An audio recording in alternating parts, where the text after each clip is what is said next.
আমার সিস্টেমে যাইছে এরিয়ার চার্জ কাছে 16 টাকা, আবার আউটস্ট্যান্ডিং এরিয়া চার্জ কাছে 16 টাকা 82 পয়সা, আবার মিটার আপনার ক্রেডিট অ্যামাউন্ট কাছে আমার 349 টাকা।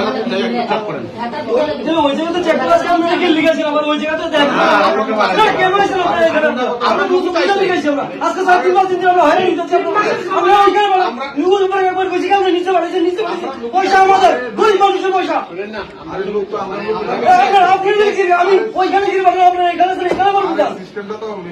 ওইখানে যাইতেছেন আমি মেশিনে কালকে কাটছি, মেশিনে কাটছি বলে তো তারা বুঝাইতে পারবে না, কিন্তু আপনারা আজকে এখানে আপনারা এখানে কেন আইছেন?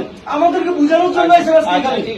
তাহলে আপনি ওইখানে কেন পাঠান? আমার কালকে এক মিনিট স্যার আমার কথাটা কই দিলেন। কালকে রিচার্জ করলাম আমি, বললো যে নিচে যান, আপনি গেলাম নিচে, নিচে যাওয়ার পরে কইছে আমার ফুয়েল চার্জ কাটে 70 টাকা, আবার না না ফুয়েল চার্জ পার ইউনিট 1 টাকা 10 পয়সা।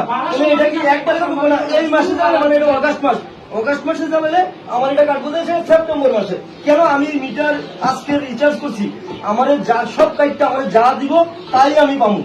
এবার এটা আমি 30 দিনে জ্বালাই আর একদিনে জ্বালাই, এটা আমার বিষয়। তাহলে আবার কেন আগে মাসে আবার কেন কাটবো? এটা আমার নিচে বুঝাইছে। এটা আবার কি হইলো মানে ফিক্স চার্জ মানে 5% করে পার ইউনিট 50 টাকা, মানে 50 পয়সা করে কাটবো।